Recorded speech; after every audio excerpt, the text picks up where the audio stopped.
राधे राधे, जय श्री कृष्णा। दोस्तों, हमने ये हेयर बैंड बनाया है, गुलाब के फूल बनाए हैं ऊन से, और ये बहुत ही सुंदर लग रहा है। अगर आपको भी अच्छा लग रहा है तो, और मेरे चैनल पे आप पहली बार आए हैं तो आप मेरे चैनल को सब्सक्राइब ज़रूर कर लें। बेल का जो बटन है उसको भी प्रेस कर लें, ताकि आपको मेरी जो आने वाली वीडियो हैं उनकी जानकारी मिलती रहे। हेयर बैंड बनाने के लिए ऊन आप अपने मन मुताबिक ले सकते हैं, जो आपको कलर अच्छा लगे। इसके अंदर जो वेट है वो बहुत कम है, बहुत हल्का है ये, क्योंकि ऊन के अंदर ज़्यादा वजन नहीं होता है। इसके अंदर जो मोती लगे हैं उनको आप देख सकते हैं कितनी सफाई से मैंने ये लगाए हैं, और ये हेयर बैंड मेरा बनके तैयार हुआ। तो ये मैंने कैसा बनाया है इसकी मैं पूरी वीडियो आपको भी दिखाऊंगी। मैंने इसके लिए ये हेयर बैंड लिया है, प्लेन हेयर बैंड है, और एक इस तरह से चैन बनाई है। ये चैन जो हेयर बैंड की लंबाई है उसी के हिसाब से बनाए, गिनती का कोई हिसाब नहीं है कि मुझे 100 बनानी है या 150। आप अपने हेयर बैंड के हिसाब से ही लगा सकते हैं। अगर नहीं भी बनाना चाहेंगे तो भी कोई दिक्कत नहीं है, वैसे भी बना सकते हैं। मैंने इसकी जो मोटाई की वजह से, एक सपोर्ट की वजह से इसको लिया है, क्योंकि मेरे जो फूल हैं वो थोड़े बड़े हैं। अगर डिजाइन कोई छोटा बनाना है तो आप बिना चैन के भी लगा सकते हैं। मैंने इसको बनाने में थोड़ा ये वाला जो कलर है वो लिया है, जो मेरे फूल का है, जो मैंने फूल बनाए हुए हैं। आप चाहें तो कोई दूसरा कलर भी ले सकते हैं। और इसकी ये जो चैन बन के आई है, अगर आप इसी तरह से एक प्लेन बना के भी लगाना चाहें हेयर बैंड, तो ऐसे भी ये सुंदर लगेगा।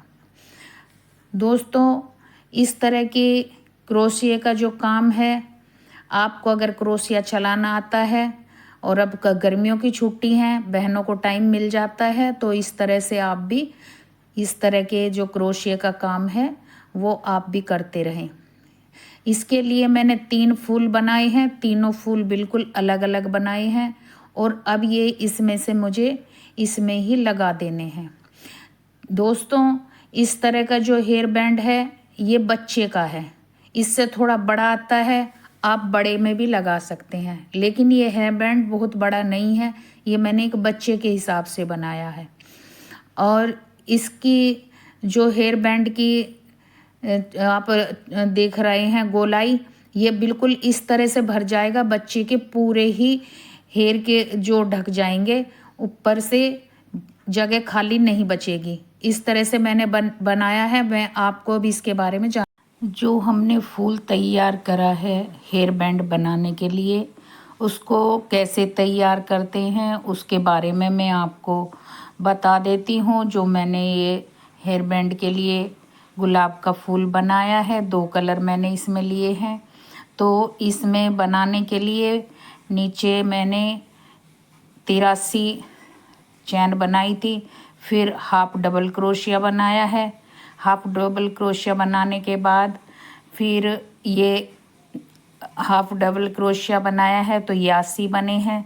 उसके बाद मैंने फिर ये चैन बनाई है, चैन बनी है ये 5 की चैन बना के इस तरह से, और 3 मैंने ये छोड़ के फिर चौथे में इसको जॉइंट करके ये कराए। उसके बाद फिर जब ये 3 की 5 की चैन बनाई है, और चैन के बाद फिर ये मैंने इसमें 10 के डबल क्रोशिया लिए हैं, और डबल क्रोशिया लिए हैं।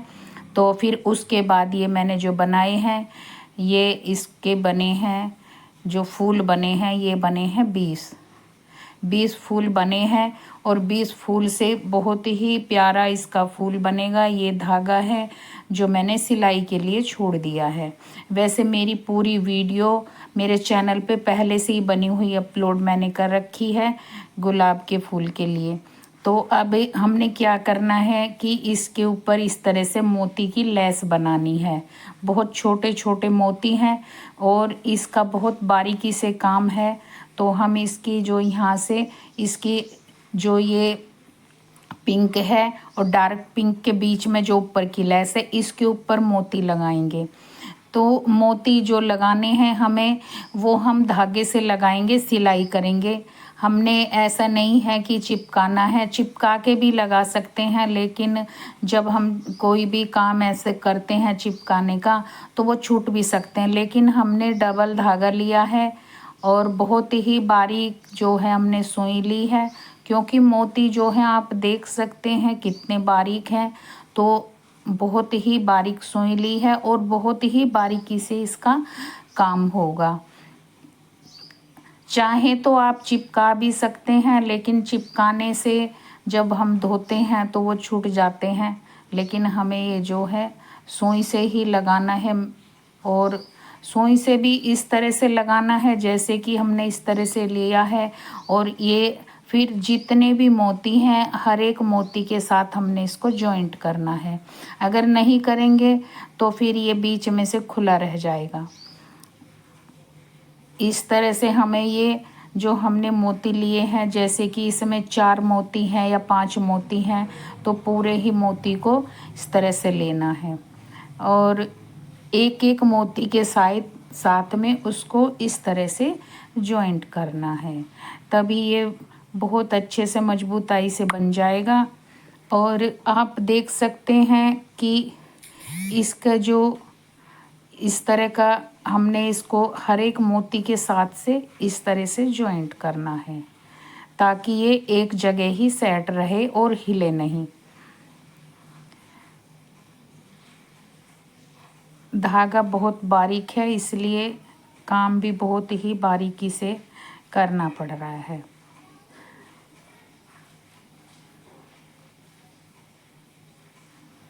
इसी तरह से इसको कंप्लीट करके और फिर ये इसमें से इस तरह से इसके जो 5 मोती हैं, पांचों के बीच में से फिर एक साथ इसमें से इस तरह से सुई को निकाल देंगे और जॉइंट कर देंगे। अभी हम इसको कंप्लीट करके और फिर ये पूरा कंप्लीट करके फिर हम आपको दिखाते हैं कि ये किस तरह से हमने कर दिया है। अब ये हमने कंप्लीट कर लिया है, सारे में इसमें मोती लगा दिए हैं। तो अब ये आप देख सकते हैं पूरा कंप्लीट कर दिया है।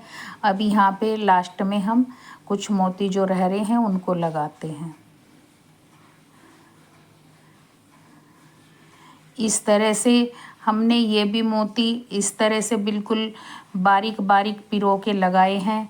दोस्तों, अब जब हम इस तरह से मजबूताई से अपना कोई भी काम करते हैं तो वो बहुत दिन तक अच्छे से चलता है। अब इसको बिल्कुल एक एक मोती के साथ करने के बाद में जब हम बीच में से इसमें इस तरह से सुई को डालते हैं, तो अगर हम इस तरह से नहीं करेंगे जो हमारे मोती हैं वो अलग अलग दिखना शुरू हो जाएंगे। जब हम इकट्ठा इसमें से बीच में से धागा लेके सुई को निकालते हैं तो ये पूरा जो है बिल्कुल लाइन जो बिल्कुल सीधी आएगी। अगर आप इसको ऐसा नहीं करेंगे तो आप देख लेना कि मोती जो हैं वो अलग अलग दिखने शुरू हो जाएंगे। और इस तरह से अगर हम यहीं पे जॉइंट करेंगे तो भी हमारा जो बीच का ये हिस्सा है ये इस तरह से उठा रह जाएगा। तो इस तरह से उठा ना रहे, जैसे कि आप देख सकते हैं ये बीच में से, तो हमें इसके फिर एक एक मोती के साथ इसको जॉइंट करना पड़ता है। तो हम इसको जॉइंट कर लेंगे। दोस्तों, ये वाला जो फूल है इसको बनाने में इतना टाइम नहीं लगा जितना कि हमें ये मोती वाला काम करने में टाइम लगा है। मोती लगाने में काफ़ी टाइम हमारा लगा है और फूल बनाने में इतना टाइम नहीं लगा है। तो फिर से हम इस तरह से जो मोती हैं उनके बीच में से अपनी सुई को निकाल लेते हैं और ये कंप्लीट हो गया है। कंप्लीट करने के बाद में फिर हम यहीं पे धागे को कट कर देंगे और उसके बाद फिर हम आपको दिखाएंगे कि फूल को कैसे बनाना है। अभी तो ये खुला हुआ है, पूरी लैस बनी हुई है।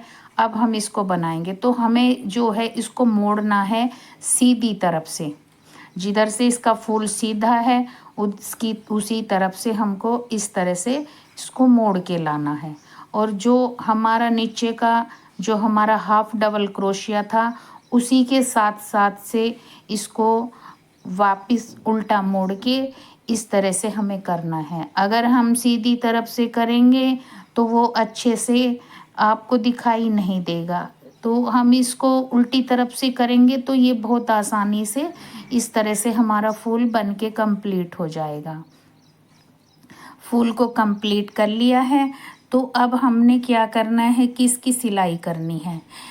सिलाई के लिए जितने भी हमने इसको घुमा के इसका ये बनाया है, तो हमें इसमें से जितने भी हमारे हाफ डबल क्रोशिए हैं उसमें से बीच में से निकाल के सारे के सारे डबल क्रोशिए को हमें सिलना है। अगर हम इसमें से कोई छोड़ देंगे तो वो निकल जाएगा, फिर फूल ख़राब हो जाएगा। तो इसलिए हमें ये जितने भी हमारे हाफ डबल क्रोशिए हैं उनमें से सभी में से निकाल के इसकी सिलाई करनी है।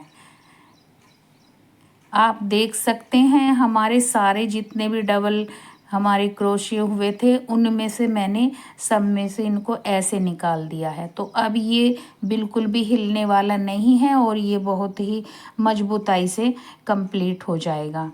तो हमने जो ये मोती लगाए हैं, हमने साइड में मोती लगाए हैं, तो हमें एक मोती इसका जो बीच में भी लगाना है। तो दोस्तों इसका जो हेयर बैंड बनेगा वो बहुत ही सुंदर और प्यारा बनेगा, क्योंकि इसकी ऊन से भी ज़्यादा जो चमक आई है वो इसके जो मोती हैं उनसे ही आई है। दोस्तों अगर अब हम आप भी इस तरह का फूल बनाना चाहते हैं तो आप बना सकते हैं। अभी हमें इसमें इस तरह से जॉइंट करना है और इसके लिए मैंने एक ये मोटे वाला मोती लिया है। अब बीच में से भी इस तरह से हम इसको सिल देंगे तो इसकी मजबूताई बहुत ज़्यादा हो जाएगी और ये फूल कहीं भी ख़राब होने वाला नहीं है, हिलने वाला नहीं है। इसकी जो है पूरी हमने हाफ डबल जो क्रोशिया बनाया था उसकी हमने पूरे को कंप्लीट करके सिल दिया है। अब देख सकते हैं आप कि कितना प्यारा फूल बन के आया है और कलर भी बहुत अच्छा है, इसका लाइट कलर है। और दोस्तों मैंने पहले भी 2 फूल बनाए हुए थे, अब ये मेरे पास 3 हो गए हैं। 3 फूल मेरे कंप्लीट हैं। अब मुझे इसका जो हेयर बैंड बनाना है उसके लिए अब मुझे क्रोशिया से जो काम करना है, क्योंकि इसके नीचे भी इसको जोड़ना है, तो फिर वो मैं करके अभी आपको दिखाती हूँ।